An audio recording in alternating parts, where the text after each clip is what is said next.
E chegou a hora do nosso quadro de saúde e vida saudável. Oferecimento Espaço Build, fisioterapia, nutrição e estética. Biodiagnóstico. A Bio cuida de você. JK Centro Med, laboratório e vacinas. Odonto Primos, trazendo sua autoestima e confiança de sorrir de volta. Qualimed Diagnósticos, radiologia avançada. Med Center, confiança e credibilidade em diagnósticos. Dados da Organização Mundial de Saúde revelam que cerca de 8 milhões de crianças e adolescentes com até 17 anos sofrem de ansiedade. No Brasil, uma pesquisa mostrou que o problema está presente em 1 a cada 4 brasileiros desta faixa etária. Por isso é importante que todos fiquem atentos aos sinais. Mas que sinais são esses? Como identificar? Como tratar? Para responder estas e outras perguntas, a gente está recebendo aqui no nosso estúdio a especialista, a psicóloga, especialista em saúde pública, Ana Maria Maurins. Bom dia, seja bem-vinda, doutora. Obrigada. Doutora, a questão dessa ansiedade infantil, imagine só, né? Quem conviveu ou quem convive com o transtorno da ansiedade, né, sabe quanto esse problema é paralisante. Imagine uma criança, né, que ainda está em um processo de maturidade, ainda não tem uma certa maturidade para identificar os sinais, para saber o que está acontecendo. A situação é complicada.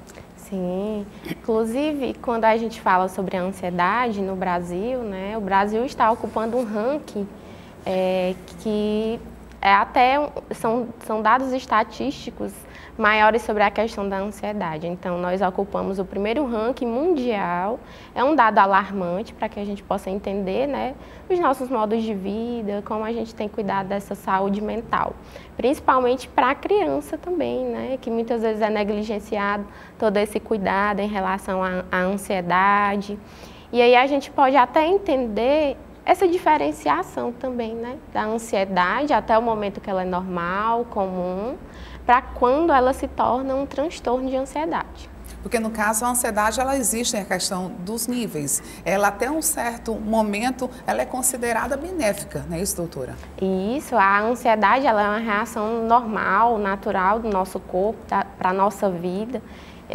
Em situações de medo, de estresse, a ansiedade ela é considerada uma reação normal.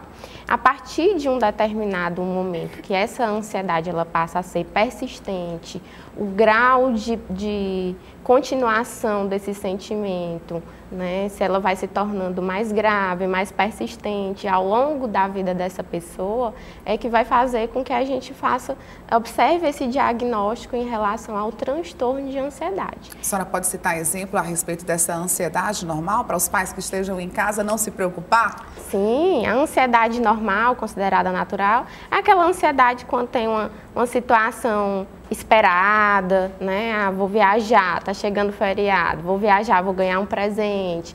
Tá? A criança é algo pontual, não é algo persistente. Então tem uma provinha e aí de repente essa criança se preparou, quer ir fazer essa provinha, fez a provinha e passou aquela ansiedade porque é algo mais pontual.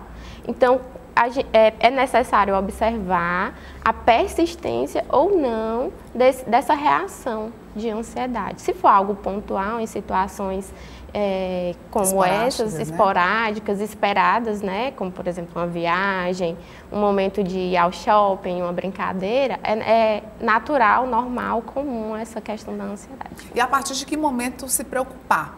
Quais as causas, assim, como os pais devem acender, né? Ficar preocupado com algum sinal que a criança possa apresentar?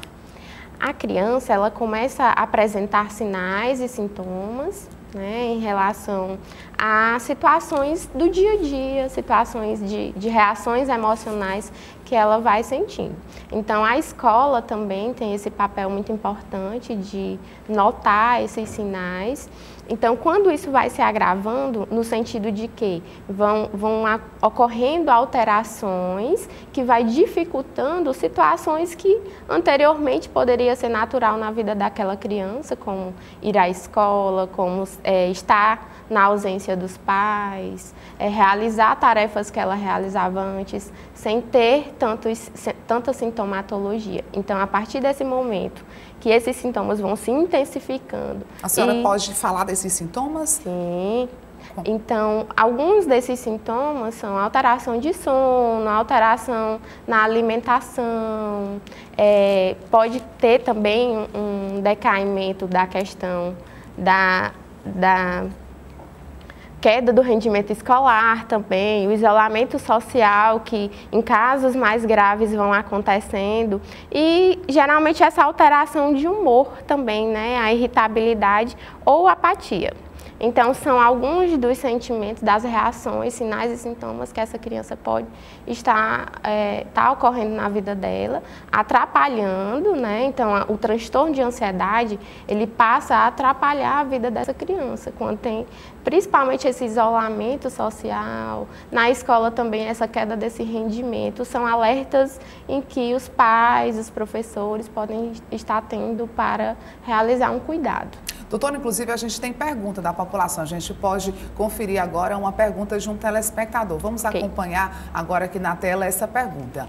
Bom dia, minha sobrinha tem ficado muito inquieta, não se concentra direito nas atividades da escola e reclama de dor de cabeça constante. Pode ser ansiedade infantil? Aqui a gente percebe que se trata de sintoma físico. Isso pode acontecer também, né, doutora? Pode acontecer. Na ansiedade infantil também temos os sintomas físicos e psicológicos.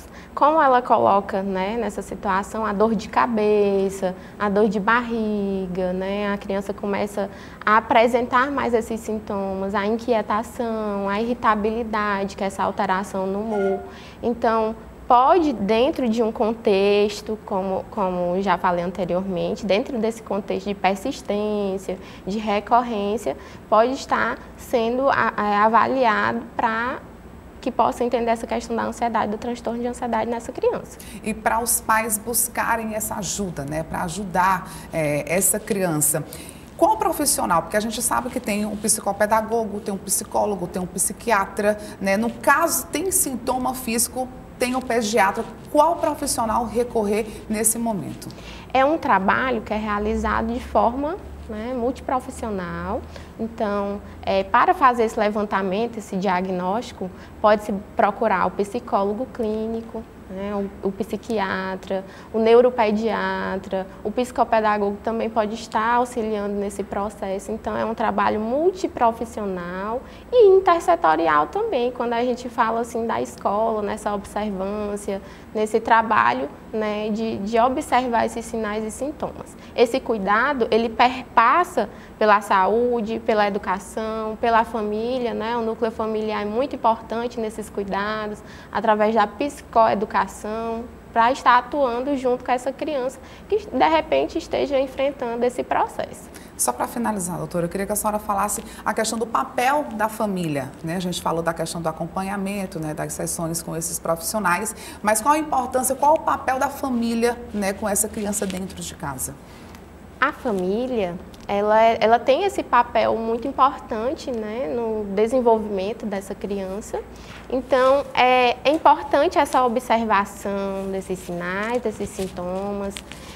Na terapia, a gente trabalha o processo de psicoeducação dessa família, para que essa família também esteja atuando diretamente com essa criança. Então, vamos imaginar que a sessão de psicoterapia é ali 1 hora, em torno de 1 hora na semana, mas a família ela vai passar muito mais tempo com essa criança.